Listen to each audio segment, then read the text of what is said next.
조선 500년의 역사 속에는 수많은 왕들이 있었습니다. 태종처럼 피로 권력을 쥔 왕도 있었고 세종처럼 빛나는 업적으로 역사에 영원히 남은 왕도 있었습니다. 그런데 여기 단 9개월간 왕좌에 앉았던 사람이 있습니다. 짧다면 짧고 허망하다면 허망한 그 시간. 하지만 그가 남긴 것은 업적의 목록이 아니었습니다. 그것은 바로 인간으로서의 품격이었습니다. 오늘 우리는 조선의 12번째 왕, 인종의 삶을 따라갑니다. 챕터 1 세자로 태어나다. 1515년 조선의 궁궐에는 기쁜 소식이 울려 퍼졌습니다. 중종과 장경왕후 윤씨 사이에서 왕자가 태어난 것입니다. 이름은 이호. 훗날 조선의 12번째 왕이 될 인종입니다. 그러나 기쁨은 오래가지 않았습니다. 어머니 장경왕후는 인종을 낳은 지 불과 7일 만에 세상을 떠났습니다. 갓 태어난 아이는 어머니의 품 한 번 제대로 느끼지 못한 채 궁궐의 냉기 속에서 자라야 했습니다.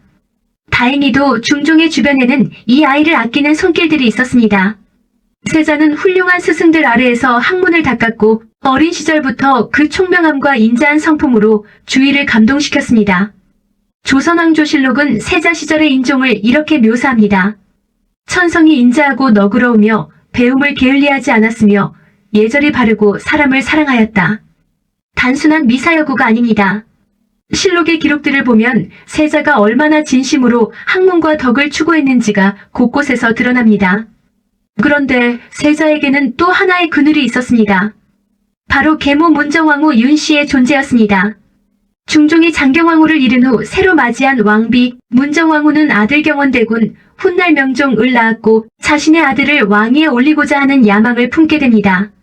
세자 이호는 왕위 계승의 적통이었지만 궁궐 안의 권력 다툼은 그를 끊임없이 옥죄었습니다. 챕터 2 사화의 시대를 견디다. 세자가 자라던 중종시대는 피비린내 나는 정치 다툼의 시대였습니다. 조선 전기를 뒤흔든 4차례의 사화, 무오사화, 갑자사화, 기묘사화, 을사사화. 그 중에서도 중종 때의 기묘사화 1519는 세자의 마음에 깊은 상처를 남겼습니다. 조광조를 비롯한 살림 세력은 도학 정치를 꿈꾸며 개혁을 추진했습니다. 하지만 그들은 결국 훈구 세력의 역습에 꺾이고 조광조는 사약을 받아 생을 마쳤습니다. 어린 세자는 이 광경을 궁 안에서 지켜봐야 했습니다. 올바른 신하들이 억울하게 죽어가는 현실, 정의가 권력 앞에 무릎 꿇는 현실. 그 경험은 훗날 인종이 왕이 되었을 때 어떤 군주가 되어야 하는지를 마음속 깊이 새기게 했습니다. 또한 이 시기 세자를 위협하는 또 다른 사건이 벌어집니다. 바로 작서의 변해 1527입니다. 동궁세자의 처소 근처에서 불에 타서 죽은 쥐가 발견되었습니다. 쥐는 세자의 띠와 같은 동물. 이것은 단순한 우연이 아닌 세자를 저주하려는 무속적 행위였습니다. 조사 결과 배후에는 문정왕후 측근 세력이 연루된 것으로 의심받았고 궁궐 안의 긴장감은 극에 달했습니다. 세자 이호는 이 모든 위협 속에서도 흔들리지 않았습니다. 오히려 더 묵묵히 학문과 덕을 쌓으며 왕이 될 그날을 준비했습니다. 챕터 3 드디어 왕이 되다. 1544년 11월 중종이 승하했습니다. 장장 38년 재위. 그리고 30살의 이호가 마침내 조선의 왕좌에 올랐습니다. 인종. 묘부터가 심상치 않습니다. 인이란 글자 유교에서 가장 높이 치는 덕목, 인간을 사랑하고 어질게 다스린다는 의미입니다. 인종은 즉위 직후부터 자신이 어떤 군주가 되고자 하는지를 행동으로 보여주었습니다. 첫째, 기묘사와 피해자들의 명예회복. 인종은 왕이 되자마자 기묘사화로 희생된 선비들, 특히 조광조의 억울함을 풀어주고자 했습니다. 조광조를 복권시키고 살림 세력이 다시 조정의 발을 디딜 수 있도록 길을 열었습니다. 이것은 단순한 정치적 행위가 아니었습니다. 수십 년간 쌓인 억울함과 학문의 탄압을 씻어내려는 한 인간의 진심 어린 결단이었습니다. 둘째, 현량과 복구 시도. 현량과는 조광조가 도입했던 제도로 덕망 있는 인재를 천거에 등용하는 방식이었습니다. 기묘사화 이후 폐지되었던 이 제도를 다시 살리려 했습니다. 인종은 단순히 예전의 제도를 복원하는 것을 넘어 학문과 덕을 중시하는 정치 문화를 다시 세우려 했습니다. 셋째, 경연의 강화. 경연이란 왕이 신하들과 함께 유교 경전을 토론하고 공부하는 자리입니다. 인종은 즉위 후 경연을 더욱 활발히 열었고 직접 열심히 참여하며 신하들의 말에 귀를 기울였습니다. 왕이 먼저 공부하고 왕이 먼저 의견을 구하는 모습. 신하들은 감동했습니다. 넷째, 절약과 검소한 생활. 인종은 왕으로서의 사치와 낭비를 극도로 경계했습니다. 궁중에 불필요한 비용을 줄이고 백성의 부담을 덜어주는 데 힘썼습니다. 이것은 당시 왕들이 흔히 보여주던 미덕이 아니었습니다. 실제로 실록에는 인종이 음식을 줄이고 의복을 간소화했다는 기록이 남아있습니다. 챕터 4 효심이 그를 죽였는가? 그런데 인종의 재위 기간이 그토록 짧았던 이유는 무엇이었을까요? 여기에는 매우 비극적이면서도 어쩌면 인종다운 이야기가 있습니다. 중종이 승하한 후 인종은 아버지의 죽음을 극도로 슬퍼했습니다. 3년 상을 치르는 유교적 예법에 따라 인종은 엄격한 복상을 지켰습니다. 그런데 그 슬픔이 너무 깊었습니다. 실록은 기록합니다. 인종이 밥을 제대로 먹지 않고 잠도 제대로 자지 않으며 아버지의 묘소를 직접 찾아가 엎드려 통곡했다고. 신하들이 수없이 간청했습니다. 전하, 건강을 챙기소서. 나라를 위해 옥체를 보전하소서. 하지만 인종은 듣지 않았습니다. 인종의 효심은 어릴 때부터 유명했습니다. 중종이 아플 때면 인종은 밤새워 곁을 지켰고 친히 약을 올리며 하늘에 자신이 대신 아프게 해달라고 빌었다는 기록도 있습니다. 유교 사회에서 효는 모든 덕의 근본.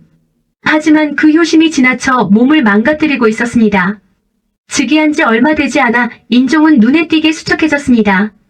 조정 신하들의 걱정은 날로 커졌고 어휘들은 속수무책이었습니다. 1545년 봄 인종의 건강은 급격히 악화되었습니다. 그리고 그해 여름 즉위한 지 불과 8개월 남짓 만에 인종은 경복궁에서 숨을 거두었습니다. 나이 31. 조선 왕조를 통틀어 가장 짧은 재위기간. 그러나 그 짧은 시간 동안 그는 할 수 있는 모든 것을 다했습니다. 챕터 5 문정왕후와 을사사화 그리고 역사의 아이러니. 인종이 승하하자 왕자는 인종의 이복 동생 문정왕후의 아들 경원대군에게 넘어갔습니다. 그가 바로 조선 제13대 왕 명종입니다. 명종은 겨우 12살의 나이로 즉위했고 어머니 문정왕후가 수렴청정을 시작했습니다. 그리고 그해 피바람이 불었습니다. 을사사화 1545. 인종의 외척 대윤, 즉 윤임을 중심으로 한 세력. 이 문정왕후 측 소윤의 윤원영에 의해 숙청되었습니다. 윤임을 비롯한 수많은 신하들이 처형되고 유배되었습니다. 인종이 아끼던 신하들, 인종의 개혁을 지지했던 사람들이 인종이 죽자마자 죽거나 쫓겨났습니다. 인종이 복권시키려 했던 조광조의 정신을 이으려던 사람들도 다시 한번 역사의 뒤안길로 사라졌습니다. 역사는 참으로 잔인합니다. 한 가지 더 생각해 볼 점이 있습니다. 인종이 조금만 더 오래 살았다면 어떻게 되었을까요? 기묘사화의 상처를 치유하고 학문을 중시하는 정치를 세우고 살림 세력과 함께 개혁을 이루어 나갔다면 조선의 역사는 달라졌을 것입니다. 하지만 역사에는 만약이 없습니다. 인종의 짧은 치세는 마치 새벽빛처럼 너무나 빨리 사라져버렸습니다. 챕터 6 인종이 남긴 것, 역사적 평가와 의미. 인종의 재위는 짧았지만 그가 역사에 남긴 흔적은 결코 작지 않습니다. 후대의 역사가들은 인종을 이렇게 평가했습니다.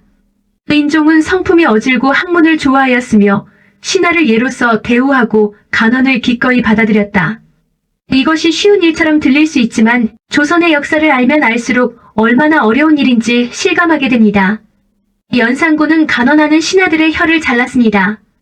중종은 개혁 세력을 이용하다 버렸습니다. 명종시대에는 외척이 조정을 농단했습니다. 그런 흐름 속에서 인종은 달랐습니다. 그는 신하들이 틀렸다고 생각해도 폭력으로 누르지 않았습니다. 그는 자신의 권력을 사치와 낭비에 쓰지 않았습니다. 그는 억울하게 죽은 선비들의 명예를 회복시키려 했습니다. 또한 인종은 살인 정치에 물꼬를 튼 왕으로 평가받기도 합니다. 기묘사화로 무너진 살림의 세력을 다시 일으키고 훗날 선조 때 살림이 정권을 잡는 토대를 놓는데 인종의 짧은 시도가 역할을 했다는 시각입니다. 인종이 씨앗을 뿌렸고 그 씨앗은 오랜 시간이 지나서야 꽃을 피웠습니다. 그리고 한 가지 더. 인종의 어머니 장경왕후의 묘소 희릉. 그리고 인종과 인성왕후의 묘소 효릉. 인종은 죽어서도 어머니 곁에 잠들고 싶다는 뜻을 남겼다고 전해집니다. 어머니를 보지 못한 아들이 평생 그리워하다 어머니 곁으로 돌아간 것입니다. 인종. 그는 조선 역사에서 가장 짧은 치세를 기록한 왕입니다. 하지만 그는 또한 가장 인간적인 왕이었을지도 모릅니다. 권력을 위해 남을 해치지 않았고 자신의 몸보다 아버지의 죽음을 더 슬퍼했으며 불의하게 죽은 이들의 억울함을 풀어주려 했습니다. 그것이 왕으로서 부족한 것이었을까요? 아니면 너무 인간적이어서 왕좌가 그를 감당하지 못했던 걸까요? 역사는 때로 화려한 승자보다 말없이 쓰러진 사람들의 이야기를 더 오래 기억합니다. 오늘 우리가 인종을 기억하는 이유, 그것이 바로 그 답 아닐까요? 이 영상이 좋으셨다면 구독과 좋아요 부탁드립니다. 다음 편에서는 명종과 문정왕후, 그리고 임꺽정의 시대를 다룹니다.